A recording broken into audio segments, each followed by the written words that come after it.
Gabriel Attal vient d'être nommé Premier ministre en remplacement d'Elisabeth Borne. C'est une surprise parce qu'il n'était vraiment pas donné dans les favoris. Ce jeune de 34 ans devient le plus jeune Premier ministre de la Ve République.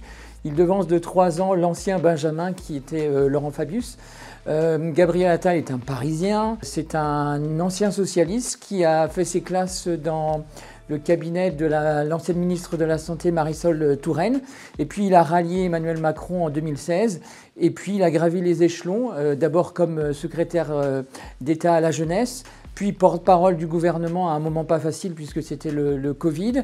Il est devenu ensuite ministre des Comptes publics et puis il y a 5 mois ministre de l'Éducation nationale où il a quand même bien percé, multipliant des décisions pragmatiques comme l'interdiction de l'abaya, comme la lutte contre le harcèlement scolaire, comme le port de l'uniforme ou la réforme du collège.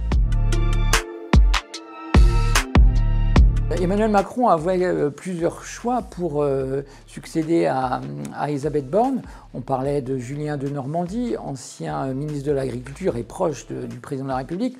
On parlait aussi de Sébastien Lecornu, l'actuel ministre des Armées. Mais effectivement, comme il en a l'habitude, Emmanuel Macron a fait le choix de la surprise en nommant Gabriel Attal, que rien ne prédestinait à ce poste. Il prend comme bras droit un homme vraiment à sa main.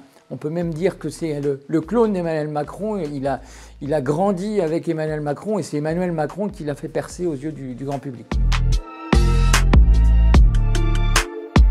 Personnalité politique préférée des Français, Gabriel Attal va devoir mener de gros chantiers et dans la poursuite d'Elisabeth Borne.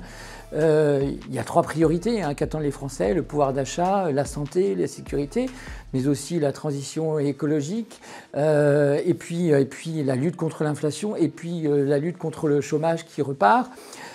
Parmi ces autres priorités, la préparation forcément des Jeux Olympiques et surtout les élections européennes qui arrivent dans 5 mois et on sait que la majorité présidentielle est mal en point, le Rassemblement national est largement donné favori et donc on va assister à un match de jeunes loups entre Gabriel Attal, le Premier ministre, et Jordan Bardella, le président du RN, à l'occasion de ce scrutin européen si important pour la France.